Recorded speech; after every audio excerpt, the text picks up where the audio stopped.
Physics Education 2019 Sultan Ageng Tirtayasa University. This video is aimed to complete my text about school physics learning too.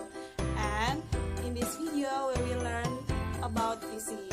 So, enjoy this video and learn together.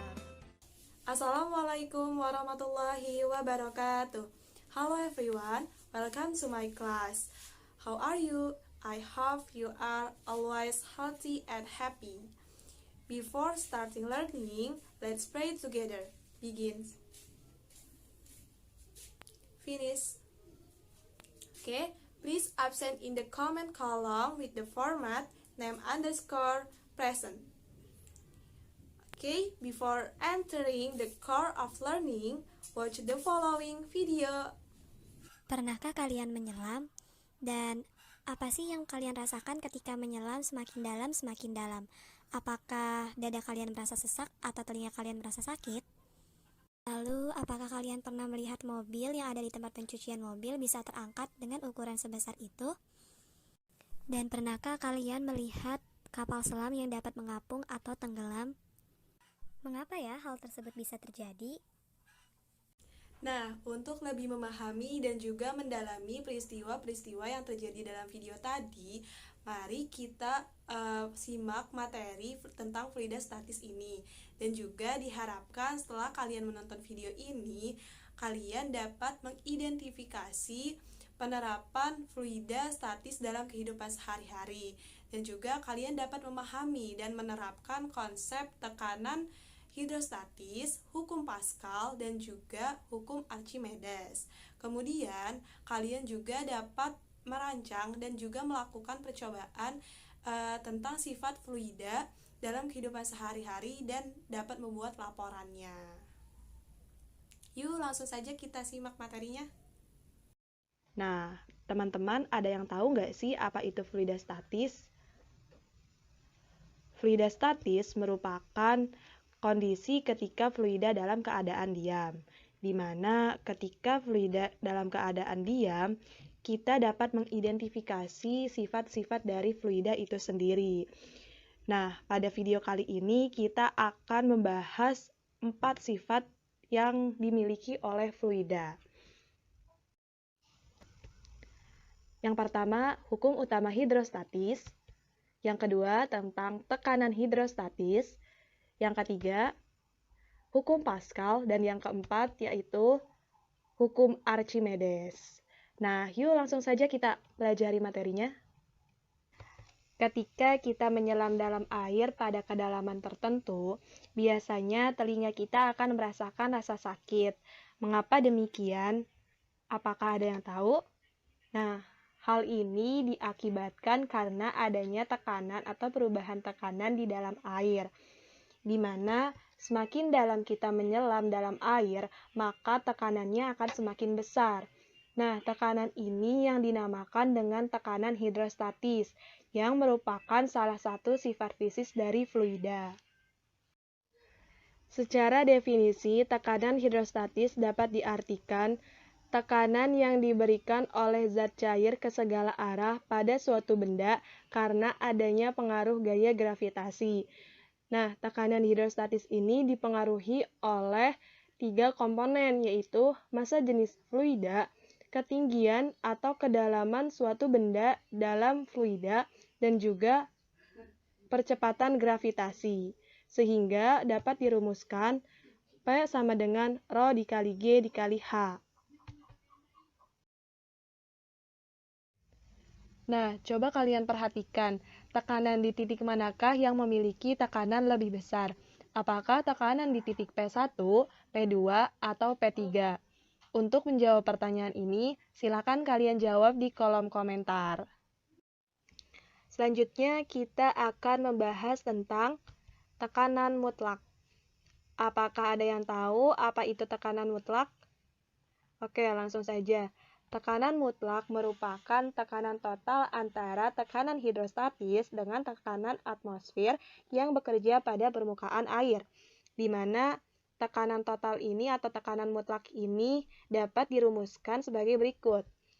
P total sama dengan P ATM ditambah tekanan hidrostatis yang telah kita jelaskan, yaitu Rho dikali G dikali H.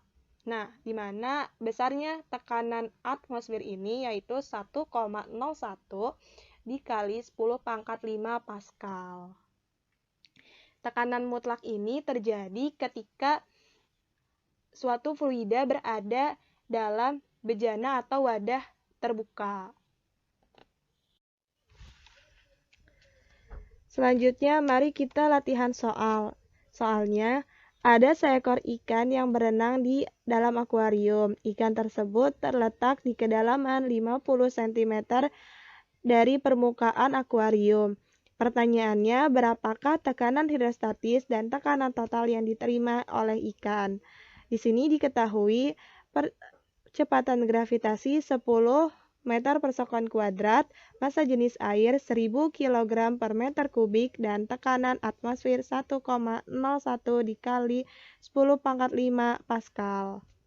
Pertama-tama, cara mengerjakannya tulis diketahui terlebih dahulu. H-nya atau ketinggian ikan yaitu 0,5 dibuat ke meter, kemudian ada massa jenis air, percepatan gravitasi, dan tekanan atmosfer.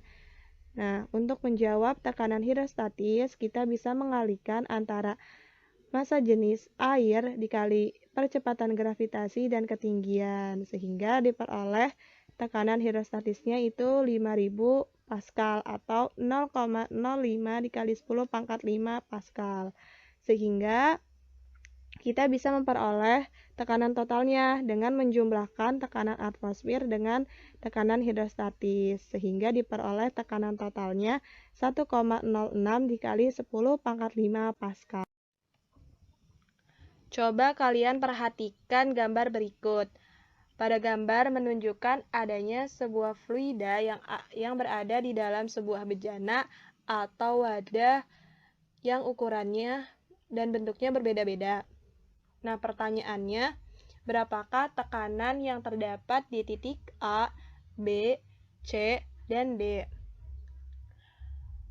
Menurut hukum utama hidrostatis menyatakan bahwa semua titik yang berada pada bidang datar yang sama dalam fluida homogen memiliki tekanan total yang sama. Artinya, walaupun bentuk penampangnya itu berbeda-beda, tetapi besarnya tekanan total di titik A, B, C, dan D itu tetap sama. Nah, untuk membuktikan hukum ini, mari kita coba di simulasi berikut.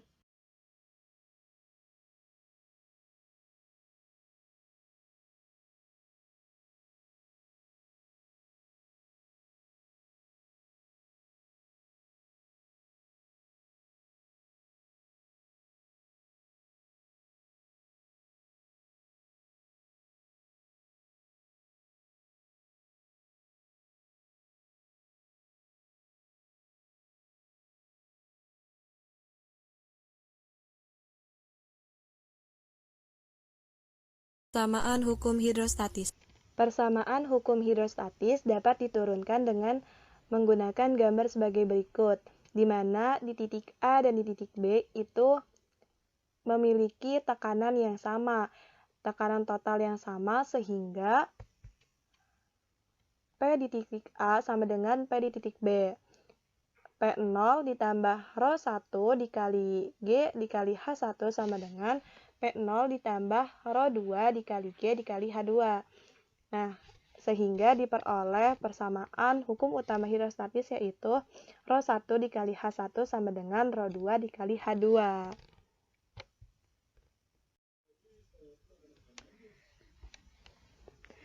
Selanjutnya, kita coba mengerjakan soal berikut. Di sini diketahui massa jenis minyak 0,8 gram per cm kubik, massa jenis air raksa 13,6 gram per cm kubik, dan massa jenis air 1 gram per cm kubik. Nah, yang ditanyakan itu berapakah perbedaan ketinggian antara minyak dan air? Kita bisa menjawab soal ini dengan menganalisis gambar berikut. Nah, dari gambar kita bisa mengetahui bahwa titik terendah antara minyak dan air itu sama, sehingga tekanan di titik tersebut besar tekanan totalnya itu sama. Nah, untuk mengetahui perbedaan ketinggiannya, kita pertama-tama harus mencari ketinggian air terlebih dahulu. Pertama, kita tulis yang diketahui terlebih dahulu, yaitu ada massa jenis air, massa jenis minyak, dan ketinggian minyak. Kemudian yang ditanyakan perbedaan ketinggian antara minyak dan air. Dijawab. Nah, kita bisa menggunakan persamaan hukum utama hidrostatis, di mana tekanan yang ada di air, tekanan terendah di air sama dengan tekanan terendah di minyak. Nah, rho air dikali H air sama dengan rho minyak dikali H minyak. Rho air 1, H air sama dengan rho minyak 0,8 dikali H-nya itu 15. Sehingga H air diperoleh 12 cm. Maka kita bisa perbedaannya dengan mengurangi ketinggian minyak dengan air, yaitu 15 dikurangi 12, 3 cm. Penerapan tekanan hidrostatis dalam kehidupan sehari-hari. Yang pertama pada bidang kesehatan, yaitu pada infusan. Yang kedua, yaitu pada saat kita menyelam dan juga pada pembuatan bendungan. Coba perhatikan. Di sini ada dongkrak hidrolik, ada pompa ban, dan juga ada mesin hidrolik pengangkat mobil. Nah, alat-alat di sini merupakan alat-alat yang menggunakan prinsip hukum Pascal dalam kehidupan sehari-hari, sehingga dapat membantu pekerjaan manusia. Nah, selanjutnya kita akan menyimak tentang materi hukum Pascal. Hukum Pascal. Hukum Pascal merupakan salah satu teori fisika yang dikemukakan oleh seorang ilmuwan Prancis yang bernama Blaise Pascal. Beliau mengemukakan bahwa tekanan luar yang diberikan pada zat cair dalam ruangan tertutup akan diteruskan ke segala arah dengan besar yang sama. Nah, teori ini dikemukakan sekitar pada tahun 1653 Masehi, sekitar abad ke-16. Nah, teori ini ditemukan berdasarkan percobaan yang sangat sederhana dengan keisengan dan juga kecerdasan dari Blaise Pascal sendiri. Persamaan hukum Pascal dapat dituliskan P1 sama dengan P2, di mana tekanan merupakan gaya persatuan luas, maka F1 per A1 sama dengan F2 per A2. Nah, bisa kita lihat di gambar bahwasannya ketika luas penampang 1 diberikan gaya atau tekanan sebesar F1, maka gaya itu atau tekanan itu akan diteruskan ke luas penampang 2 sebesar F2. Pilihan soal. Soalnya, alat pengangkat mobil yang memiliki luas pengisap masing-masing sebesar 0,1 meter persegi dan 4 kali 10 pangkat min 4 meter persegi digunakan untuk mengangkat mobil seberat 2 dikali 10 pangkat 4 Newton. Berapakah besar gaya yang harus diberikan pada pengisap yang kecil? Untuk menjawab soal ini, kita bisa menggunakan persamaan hukum Pascal, di mana F1 per A1 sama dengan F2 per A2. Sebelumnya, kita tulis terlebih dahulu diketahui. Nah, di sini diketahuinya luas penampang besar, luas penampang kecil, dan juga berat mobil atau gaya di F2. Sehingga kita bisa menjawabnya F1 per A1 sama dengan F2 per A2. Tinggal kita masukkan A1-nya, F2-nya, dan A2-nya. Sehingga kita bisa memperoleh F1-nya sebesar 80 Newton. Sehingga besar gaya yang harus diberikan pengisap kecil yaitu 80 Newton. Hukum Pascal dalam kehidupan sehari-hari. Hukum Pascal banyak dimanfaatkan dalam peralatan teknik yang dapat membantu pekerjaan manusia. Contohnya, mesin hidrolik pengangkat mobil. Nah, seperti yang telah dijelaskan pada video sebelumnya yang awal, yaitu bagaimana cara mesin hidrolik pengangkat mobil mengangkat mobil. Nah, tapi ya sebelumnya kita akan membahas cara kerja dari dongkrak hidrolik terlebih dahulu. Cara kerja dari dongkrak hidrolik yaitu saat pengisap kecil diberi gaya tekan, gaya tersebut akan diteruskan oleh fluida yang terdapat dalam pompa. Akibatnya, minyak tersebut akan menghasilkan gaya angkat pada pengisap besar dan dapat mengangkat beban. Kemudian yaitu mesin hidrolik pengangkat mobil. Nah, sebetulnya mesin ini memiliki prinsip kerja yang sama dengan dongkrak hidrolik, akan tetapi terdapat perbedaan, yaitu pada mesin pengangkat mobil, perbandingan antara luas penampang kedua pengisap itu sangat besar, sehingga gaya yang dihasilkan pada pipa penampang itu besar dan dapat digunakan untuk mengangkat mobil. Nah, ada juga yaitu rem hidrolik yang biasa digunakan pada mobil.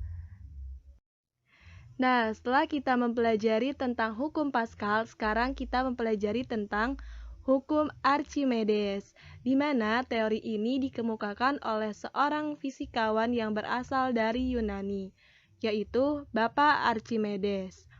Teori ini membahas tentang gaya angkat, di mana menurut Archimedes, benda yang dipindahkan sebagian atau seluruhnya ke dalam fluida akan mengalami gaya ke atas yang disebut gaya apung.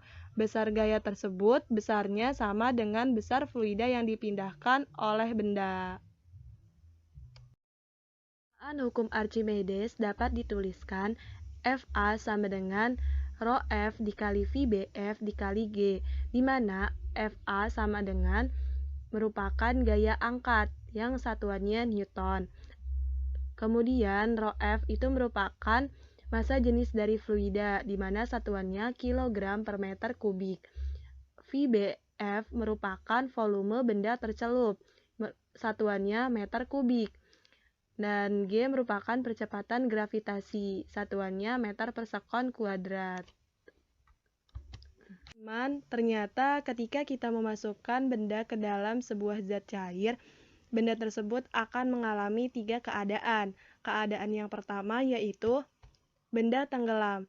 Keadaan ini terjadi ketika massa jenis fluida lebih kecil dibandingkan massa jenis benda, sehingga benda itu tenggelam. Contohnya, besi atau baja ketika dimasukkan ke dalam sebuah fluida. Keadaan yang kedua yaitu benda dapat melayang, di mana keadaan ini terjadi ketika massa jenis fluida sama dengan massa jenis benda. Dan keadaan yang terakhir yaitu benda dapat terapung. Benda dapat terapung ketika massa jenis fluidanya lebih besar dibandingkan massa jenis benda. Latihan soal. Sebuah benda dimasukkan ke dalam air. Ternyata 25% dari volume benda terapung di atas permukaan air. Berapakah massa jenis benda tersebut? Nah, diketahui tadi kan volume benda terapung itu 25%. Maka dari situ kita bisa mengetahui volume benda tercelup, di mana volume benda itu 100 dikurangi 25 yaitu 75%. Nah, kemudian massa jenis air yaitu 1 gram per cm kubik. Yang ditanyakan massa jenis benda. Untuk menjawabnya, pertama-tama yaitu gaya berat benda sama dengan gaya apungnya. Kemudian, gaya berat sama dengan M dikali G. Nah, gaya apung merupakan rho fluida dikali volume benda tercelup dan dikali gaya gravitasi. Kemudian, seperti yang kita ketahui, massa itu merupakan perkalian antara massa jenis dengan volume. Sehingga volume benda dikali massa jenis benda dikali G. sama dengan rho fluida dikali volume benda tercelup dikali G. Nah, kita bisa mencoret G-nya. Kemudian, rho benda dikali V benda sama dengan rho fluida dikali V benda tercelup. Rho benda yang kita cari, volume benda itu 100%, massa jenis fluidanya 1, dan volume benda tercelupnya itu 75%. Sehingga kita bisa memperoleh massa jenis benda yaitu 75% dibagi 100, itu 0,75 gram per cm kubik. Penerapan hukum Archimedes dalam kehidupan sehari-hari. Yang pertama, kapal selam. Nah, seperti yang kita pertanyakan di video animasi awal, mengapa sih kapal selam dapat melayang, terapung, ataupun tenggelam? Nah, itu diakibatkan oleh kapal selam memiliki tangki pemberat di dalam lambungnya yang memiliki fungsi mengatur kapal selam agar dapat terapung, melayang, dan juga tenggelam. Selanjutnya yaitu ada hidrometer, di mana hidrometer ini merupakan alat yang digunakan untuk mengukur massa jenis zat cair. Proses pengukuran massa jenis zat cair ini menggunakan hidrometer dengan cara memasukkan hidrometer ke dalam zat cair, dan nantinya hidrometer ini akan menunjukkan nilai massa jenis zat cair yang diukur. Kemudian ada balon udara. Balon udara juga ternyata menggunakan prinsip hukum Archimedes. Yang terakhir ada jembatan ponton atau jembatan apung, di mana jembatan ponton ini merupakan jembatan yang terbuat dari drum kosong sebagai alat apungnya dan jajaran kayu sebagai jalannya. Jembatan ponton ini dapat ditemui di daerah pelabuhan. Kesimpulan pembelajaran hari ini yaitu, ketika fluida dalam keadaan diam, fluida akan memberikan tekanan ke segala arah pada benda karena adanya pengaruh gaya gravitasi bumi. Selain itu, ketika benda dimasukkan ke dalam zat cair itu akan memberikan gaya apung yang besarnya sama dengan benda tersebut. Dan dalam kehidupan sehari-hari, gaya apung maupun tekanan yang dimiliki oleh fluida itu dapat dimanfaatkan dalam kehidupan sehari-hari. Nah, untuk materi hari ini dicukupkan terlebih dahulu. Jika ada yang ingin ditanyakan, silahkan ditanyakan di kolom komentar. Nah, selanjutnya untuk tugas, silahkan kalian klik link ini. Nah, kemudian di situ ada tugasnya sudah tertera. Silahkan dikerjakan dan dikumpulkan melalui email saya. Pertemuan hari ini saya akhiri dengan mengucapkan Alhamdulillahirabbil alamin. Semoga materi ini dapat bermanfaat untuk kita semua. Wassalamualaikum warahmatullahi wabarakatuh. Thank you for watching this video. I'm so sorry for any mistake this video, and I hope this video can be useful for us. Thank you. Wassalamualaikum warahmatullahi wabarakatuh.